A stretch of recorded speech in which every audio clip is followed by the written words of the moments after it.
notre prochain événement va être autour du bien-être. Pourquoi il va être autour du bien-être? Parce que le bien-être est arrivé en France par des drames qui étaient des suicides, puis par des règlements posés par les pouvoirs publics. Et aujourd'hui, c'est un objet de négociation au sein du CHSCT, comme si effectivement le bien-être, il y avait des gens qui étaient pour dans l'entreprise et puis des gens qui étaient contre. Ce qu'on veut absolument montrer, c'est que le bien-être n'est pas une option.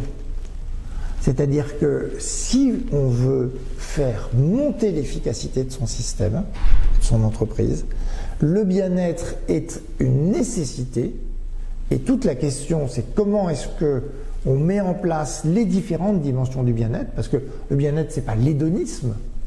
Le bien-être, c'est un état dans lequel l'individu, à la fois, trouve du sens, trouve un rapport social épanouissant, est capable de se développer, mais a aussi des challenges, qui sont des challenges qui le poussent à se dépasser et qui lui permettent de se mettre dans une dynamique de progrès. Donc comment est-ce que cette dynamique de bien-être, on l'intègre complètement, non pas par obligation réglementaire, par négociation avec le CHSCT, mais on l'intègre complètement à l'enjeu global de l'entreprise, qui est un enjeu d'efficacité.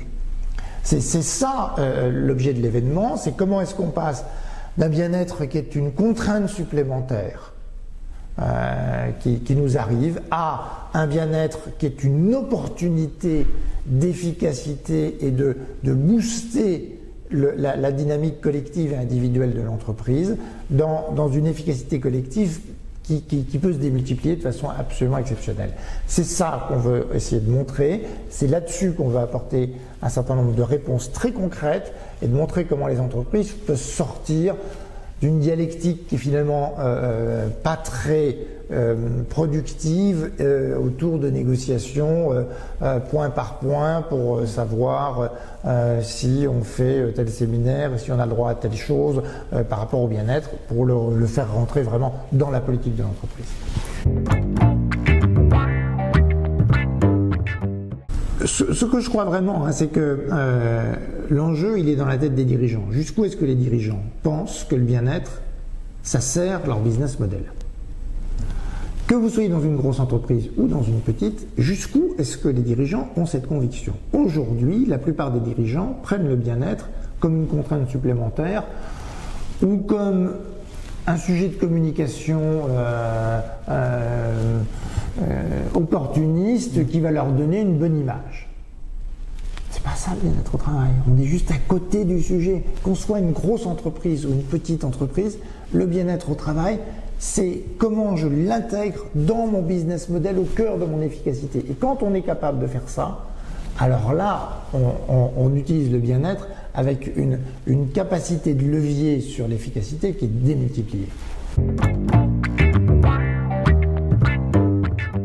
De plus en plus dans ce qu'on appelle les due diligence, c'est-à-dire la façon dont les entreprises sont mesurées, observées et évaluées, notamment quand elles vont être vendues, les questions de bien-être au travail, les questions de qualité de relations à l'intérieur de l'entreprise, les questions de qualité du dialogue social sont des questions qui deviennent très très importantes. Et quand vous regardez aujourd'hui la façon dont les investisseurs observent une entreprise, ils observent d'abord et avant tout, alors bien sûr les chiffres, c'est évident, mais tout de suite derrière, ce qu'ils observent, c'est la qualité du management, la façon dont ça se passe avec les collaborateurs, l'adhésion des collaborateurs, l'engagement des collaborateurs dans l'entreprise, et ces engagements, cette adhésion et ce modèle-là, il dépend en grande partie du bien-être des acteurs. Alors, une des prestations de l'IFAS est évidemment d'aider l'entreprise à faire un état de son bien-être. C'est un sujet sur lequel on travaille mais depuis 25 ans. Comment est-ce qu'on peut mesurer cette dimension du bien-être? Et puis, Comment pour chaque entreprise, parce qu'il n'y a pas une façon de développer le bien-être qui est la même pour tout le monde, en fonction de chaque entreprise, de l'état où ils sont, on peut avoir des actions très concrètes, très utiles, qui permettent d'avancer sur le sujet. Le bien-être étant comme les comportements, c'est un sujet sur lequel on n'a jamais fini de travailler. Donc on va continuer à développer en permanence cette dynamique-là, mais à condition que tout le monde se mette en tête que c'est quelque chose qui est utile.